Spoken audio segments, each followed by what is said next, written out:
handed a shot of Fireball by a beautiful sorority senior. To be fair, I had suffered cramps in every Ironman swim I'd done. If you don't know what that's like, try swimming 2 miles with only one leg because the other one is locked up in an agonizing spasm. Not ideal. And I don't want to hear about all the physically challenged athletes who swim with one leg or one arm or blind every time. I'm not mentally tough like them. As Jim has told me, you're as soft as an overripe peach. So be it. I prefer to have both legs working during a race, and I wanted to see what I might do if I didn't cramp up during the swim. I had come so far in my aquatic aptitude since I started training for my first Ironman, Lake Placid 2012.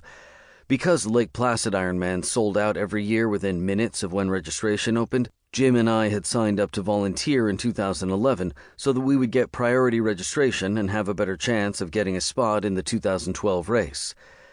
We decided we would familiarize ourselves with the course, starting with the 2-loop swim in Mirror Lake. I'm swimming a loop on Thursday at 7 a.m. if you want to join me, Uncle Bob notified us. He was racing that Sunday and had a strict routine in place the days before the race. Jim and I were feeling quite full of ourselves. Look at us, a full year before the race, and we're already training and familiarizing ourselves with the course. Those schmucks who won't start training for another week won't have a chance. On Thursday morning, we showed up in cargo shorts with deep side pockets in which we each carried 2 cans of beer.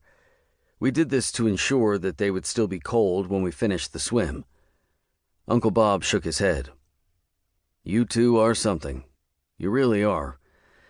In addition to having wildly ineffective swim gear, my form in those days was, in a word, lacking. Have you ever seen a dog or a young child just learning to swim, head and neck jutting out like a scared giraffe, looking for the nearest wall or escape from the water, arms thrashing and legs churning a mile a minute while the body inches forward? That was me.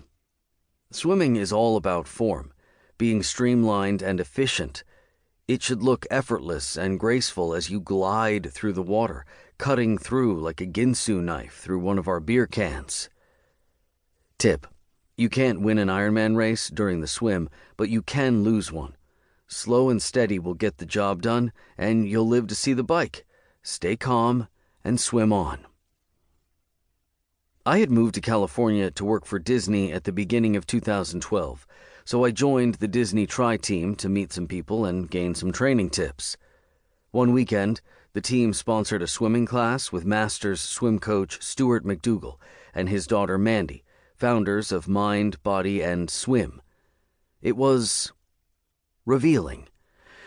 The first thing Stuart and Mandy did was test my stroke by filming me swimming laps at race pace. I thought I was going to have a stroke by the time I finished. I was gasping for air so hard that one would have thought I had smoked a pack of cigarettes during the swim.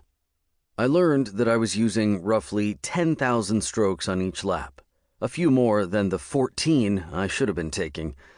This, they explained, meant that I was shortening my stroke.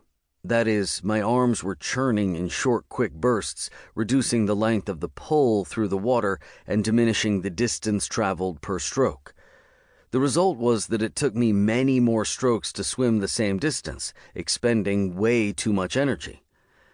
Stuart and Mandy taught me how the arms should fully extend in long strokes, lengthening the distance per stroke. They taught me how my hips and shoulders should rotate. They taught me to kick from the hips in compact, efficient kicks to generate power and speed. My other big problem was that I stuck my head out of the water every second, angling my body in the most water-resistant position possible. I couldn't have created more drag had I tied a parachute to my leg. I looked nothing like a missile speeding efficiently through the water, unless missiles now moved like Nemo, the one-finned clownfish. I took my newfound knowledge and revamped my swim stroke. I bought hand paddles to improve my form and strengthen my arms and shoulders. I no longer exhausted myself swimming 2 laps. Through the years, I made other slight improvements in my swim preparation, mainly concerning learning the value of a proper wetsuit. Ironman racing is an expensive proposition, so to save money, Jim and I bought our wetsuits at Ocean State Job Lot, saving roughly $800. I saved even more by